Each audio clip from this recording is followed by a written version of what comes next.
It's Lindley Oz, and in the news today on Ancient Origins, February 5th, 2014, initial DNA analysis of Pyrrhocus elongated skull released with incredible results.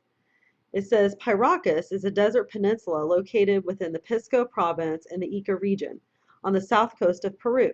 It is here where Peruvian archaeologist Julio Tello made an amazing discovery in 1928, a massive and elaborate graveyard containing tombs filled with the remains of individuals with the largest elongated skulls found anywhere in the world. These have come to be known as the Pyrrhocus skulls. In total, Tello found more than 300 of these elongated skulls, which are believed to date back around 3,000 years. A DNA analysis has now been conducted on one of the skulls, and expert Brien Foerster has released preliminary information regarding these enigmatic skulls. It is well known that most cases of skull elongation are the result of cranial deformation, and I will touch on that here in a moment with another article, but let's finish this one first. Head flattening or head binding, in which the skull is intentionally deformed by applying force over a long period of time. It is usually achieved by binding the head between two pieces of wood or binding in cloth. However, while cranial deformation changes the shape of the skull, it does not alter its volume, weight, or other features that are characteristic of a regular human skull. The Pyrrhocus skulls, however, are different. The cranial volume is up to 25% larger and 60% heavier than conventional human skulls, meaning they could not have been intentionally deformed through head binding or flattening. They also contain only one parietal plate rather than two. The fact that the skull's features are not the result of cranial deformation means that the cause of the elongation is a mystery and has been for decades. Well, it's not really a mystery when you consider all that has been being taught by people such as L.A. Marzulli about the elongated skulls and the fact that they were Nephilim. And your ancient Egyptians had the elongated skulls too, which is one of the reasons why many scholars who study the Nephilim and the fallen angels believe that the ancient Egyptians were of the Nephilim race. And again, in this next article, I will also address that. Mr. Juan Navarro, owner and director of the local museum called the Pyrrhocus History Museum, which houses a collection of 35 of the Pyrrhocus skulls, allowed the taking of samples from 5 of the skulls. The samples consisted of hair, including roots, a tooth, skull bone, and skin, and this process was carefully documented via photos and video. The samples were sent to the late Lloyd Pye, founder of the Star Child Project, who delivered the samples to a geneticist in Texas for DNA testing. The results are now back, and Brien Foerster, author of more than 10 books and an authority on ancient elongated headed people of South America, has just revealed the preliminary results of the analysis. He reports on the genetic findings. Now here's the kicker. Listen to this.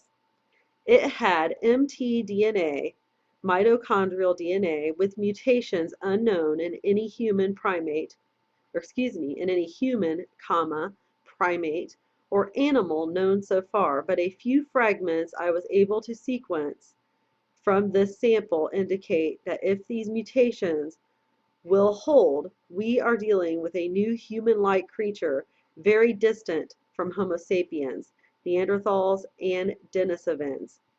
The implications are of cause huge. I am not sure it will even fit into the known evolutionary tree, the geneticist wrote. He added that if the Pyrrhocus individuals were so biologically different, they would not have been able to interbreed with humans. The result of this analysis is only phase 1 of many phases of analysis due to take place. The results need to be replicated and more analysis undertaken before final conclusions can be drawn. We will update when more details emerge. So here you go, scientific evidence. They ran these DNA tests. They even recorded it while they did it, and they came to the conclusion with the results of the DNA. I'll read that to you again. It had mtDNA, mitochondrial DNA, with mutations unknown in any human primate or animal known so far. But a few fragments I was able to sequence from the sample indicate that if these mutations will hold, we are dealing with a new human-like creature, very distant from Homo sapiens, Neanderthals, and Denisovans. So science is now discovering, they won't call it Nephilim though, because, well, most of them don't believe in God. However, for those of us who study these things, we know exactly what this is and what we're dealing with. Now let me head on over to this other article to give you just a little more insight. And this is from a blog called Time No Longer. It says among the most bizarre findings of humanoid remains have been skulls with double rows of teeth and even some with horns. Besides physical remains, footprints are evidence of huge persons which have walked the earth. In Australia were found footprints measuring 2 feet long and 7 inches across the toes, spaced 6 feet apart, indicating a 12-foot tall person. Another set in the same region with a 10-inch toe span indicates a person 17 feet tall. Since pictures are reputed to be far more compelling than words, let's look at some. So they've got some pictures here, and it shows you the heights. So if you had an average human being, then some of your tallest Nephilim would have been about this tall. You see here, and then they've got a man, same thing. Footprints, there is a Nephilim. Okay, the mainstream explanation to why there should exist skulls which look like those above is that certain cultures made a practice amongst the nobility of intentionally deforming the skulls of their children using boards to flatten and elongate their heads. While it is true that some did this, it can't be applied to every instance of discovery of an elongated skull. Many of these specimens not only had an oddly shaped head, they had a larger brain capacity, which we just read about, how that can't be altered. This, of course, can't be accomplished by artificial deforming of the skull. Furthermore, one has to ask the question, what on earth compels a people to intentionally deform their skulls to look like this, and why is it attached to the idea of nobility? This is a feature that can be seen represented repeatedly in Egyptian depictions of royalty. It is important to factor in Egypt's own testimony about their nobility in that they held to the assertions that their rulers were in the beginning gods and that the successive rulership was held by hybrids, the children of these gods. Egypt is not the last that can be seen of the presence of elongated skulls. In fact, it is a feature that is present, if not as prominent, in the European noble bloodlines. You can see a picture here. Princess of the House of Este, 1400s. We can perhaps safely assume this girl's head was not intentionally deformed in a bizarre primitive cultural tradition. The answer of the board deformed skulls also does nothing to explain a different sort of anomalous skull. Right here, you have ones that are long sideways as opposed to straight up and down. But I don't want to really get into that. We're talking about the elongated skulls. So let's go back to our other article here.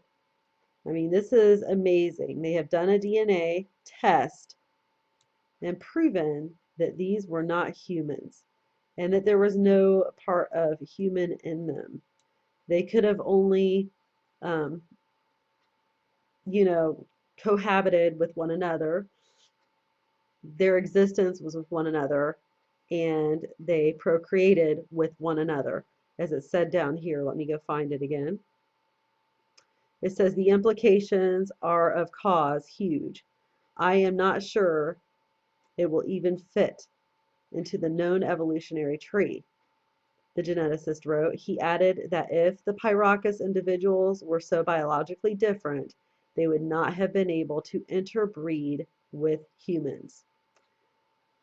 So it's an amazing find, the best proof of Nephilim yet. And again, this article was released today, and you're viewing it here on Ancient Origins.